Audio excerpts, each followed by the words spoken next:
Now, back to a couple of guys who thought Lassie could never really do any of that stuff anyway, and that Timmy was the brains of the operation. It's the Mid-Michigan Pet Expert Talk Show on 1320 WILS.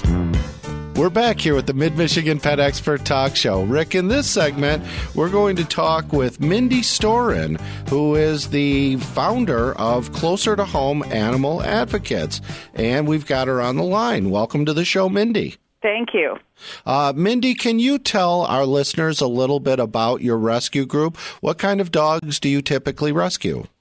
We are a 501c3 nonprofit rescue group, and we rescue Siberian Huskies, Alaskan Malamutes, and Norwegian Elkhounds, and occasionally a few other breeds as, they appeal to us. Yeah.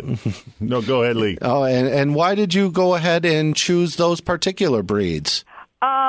Just a history with the breeds and the love of the northern breed dogs. Right. I do see a kind of a similarity among those breeds, and give us a little bit of idea why that type of breed, these northern breeds, appeal to you or your members. Well, we love their independent spirits. There are some drawbacks to the breeds that people need to be aware of, but generally they are friendly and lovable and just a fun dog to own. And there's two folds to having this section on our show.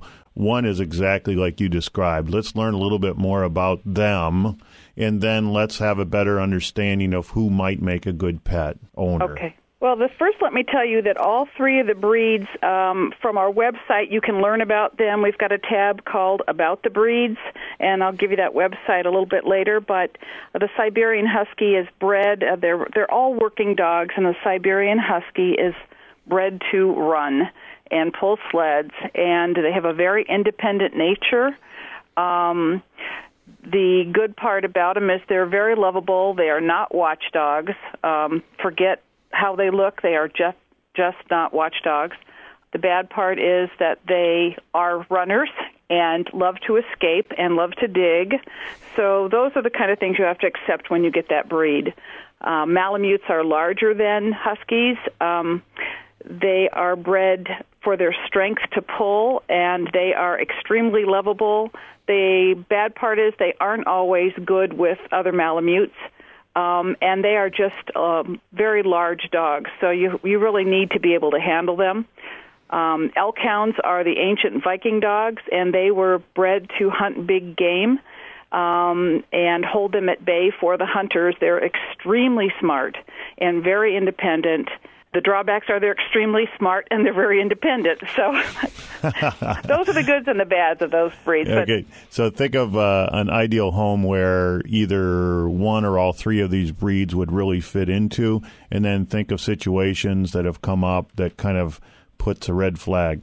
Well, I think the number one, we look for securely fenced yards, number one. And people need to realize you can't just put these dogs out there and not have them be a part of your family and expect them to hang out. If they can get out, they're going to get out, and they're going to keep going. They don't turn around and come back when you call them. When we look for adopters, we look for people that have researched the breed and know that that's what they want and are not just adopting them because they're pretty dogs. We'd like people that intend for the dog to be a part of the family and that aren't going to give that dog up because a lot of the excuses we hear are, I'm moving or I'm having a baby. Sometimes there are legitimate reasons, but we want these people to intend to make a lifetime commitment to this dog. Mindy, I know that when Holly, our producer, talked with me about your rescue, one of the things that she mentioned was that you had a specific dog that you've recently rescued that's been through quite an experience. Can you tell me a little bit about it? Yes, we have a little red and white female husky girl named Mandy, and she's 6 months old. She is just incredibly lovable, but her owner couldn't keep her because she had a chronic urine leaking problem, could not afford to get her diagnosed, could not afford to treat her. So we took her in and ended up taking her up to MSU for surgery.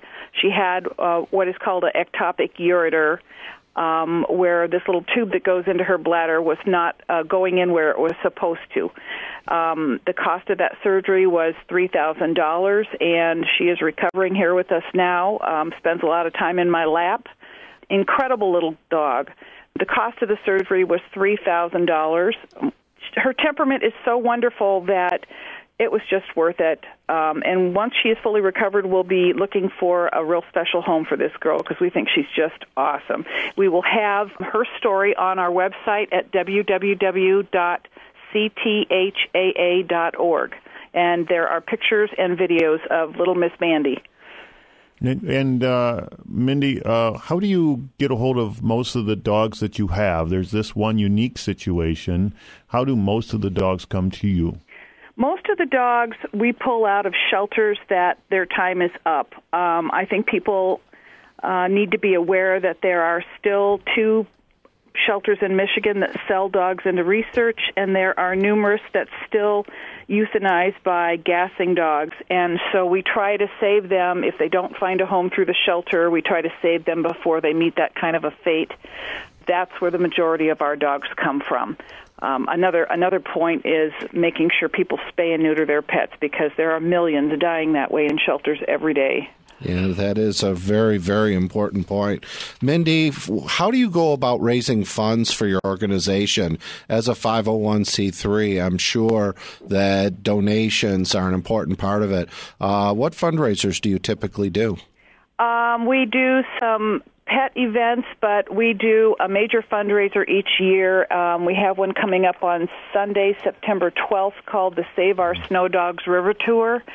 We have been blessed with an association with the Diamond Jack Harbor Tour boats, and this fundraiser is a 3-hour boat tour with food, fun, raffles, and it sails out of the Wyandotte, Bishop Park in Wyandotte at 1:30. People board the boat at 2 o'clock. The boat departs the dock. And the information on that and the flyer can be found on our website, again, at cthaa.org. Fantastic. We've been talking with Mindy Storen from Closer to Home Animal Advocates. Thank you, Mindy, for coming on the show. We appreciate it. We appreciate this, too. Thank you so much. All right. And, Rick, I do want to say that on next week's show, we're going to have a very interesting discussion on dog training and dealing with electronic collars. And we're going to have in the experts from Joey's Pet Outfitters in Williamston to talk about that. So we hope all of you will listen in at 11 a.m. next Saturday for the Mid-Michigan Pet Expert Talk Show.